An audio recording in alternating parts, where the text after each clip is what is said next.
మరి 5 కేజీలు 8 కేజీలు చేస్తే 5 కేజీలు ఎందుకు పోసావు? పిండి ఉండిపోద్దా కూడా ఉండిపోతే ఇంకో కేజీ పెట్టి పోసేస్తానులే. నువ్వు తొందర పడవద్దు. కొన్ని వదిలేసిన కాడనా ఒకవేళ వెళ్తే ఒక ఏళ్ళ పోతుంది. అవి వదిలేసింది కదా సామాన్. ఆ సామాను మళ్ళీ ఒకవేళ చాలా వేస్తుంది బిందులో సలివిడి వేసాక. ఇదేనా ముక్కలా వేసింది వేసిందంటే ఎక్కువైపోద్ది. ఎందుకు ఎక్కువైపోద్ది? Smell సలివిడి ready. కొబ్బరి ముక్కలు అలిపళ్ళు వేసి పాకలు వేసి తిప్పడమే తిప్పడం. సలివిడి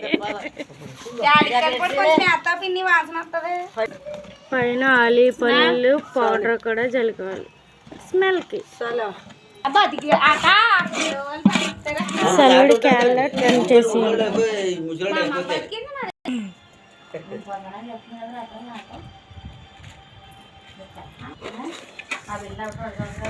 మీద కొబ్బరి ముక్కలు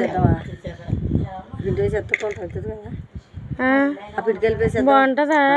మరి మళ్ళీ పాకం ఎక్కువైనా తుర్రు అయిపోతుంది. పిండికి సరిపడే ఎట్టాలి పాకం. ఎక్స్ట్రా పిండి లేదు. మూత ఎడితే మూత కంటిపోద్దని అలా తెచ్చామని చెప్పు. అక్కడ ఎవరడిగారు అలా అత్తడగదేమో. మొయ్యలేక పట్టుకోవాలి. ముక్కలు వేసేసి కొబ్బరి ముక్కలు పడుతుంది పిండి వంట చేయడానికి వస్తుంది కదా నూనె వేసి.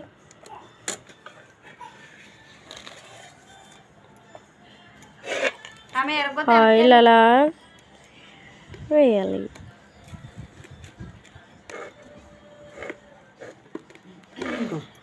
అంతే సలివిడి రెడీ. సలివిడి రెడీ అయిపోయింది.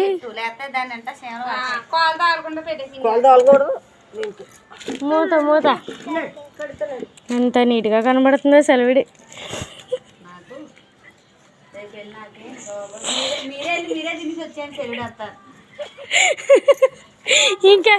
ఇంకెవరికి అట్టుకుంటే సలివిడి మేమే తినేయాలా? చూడండి.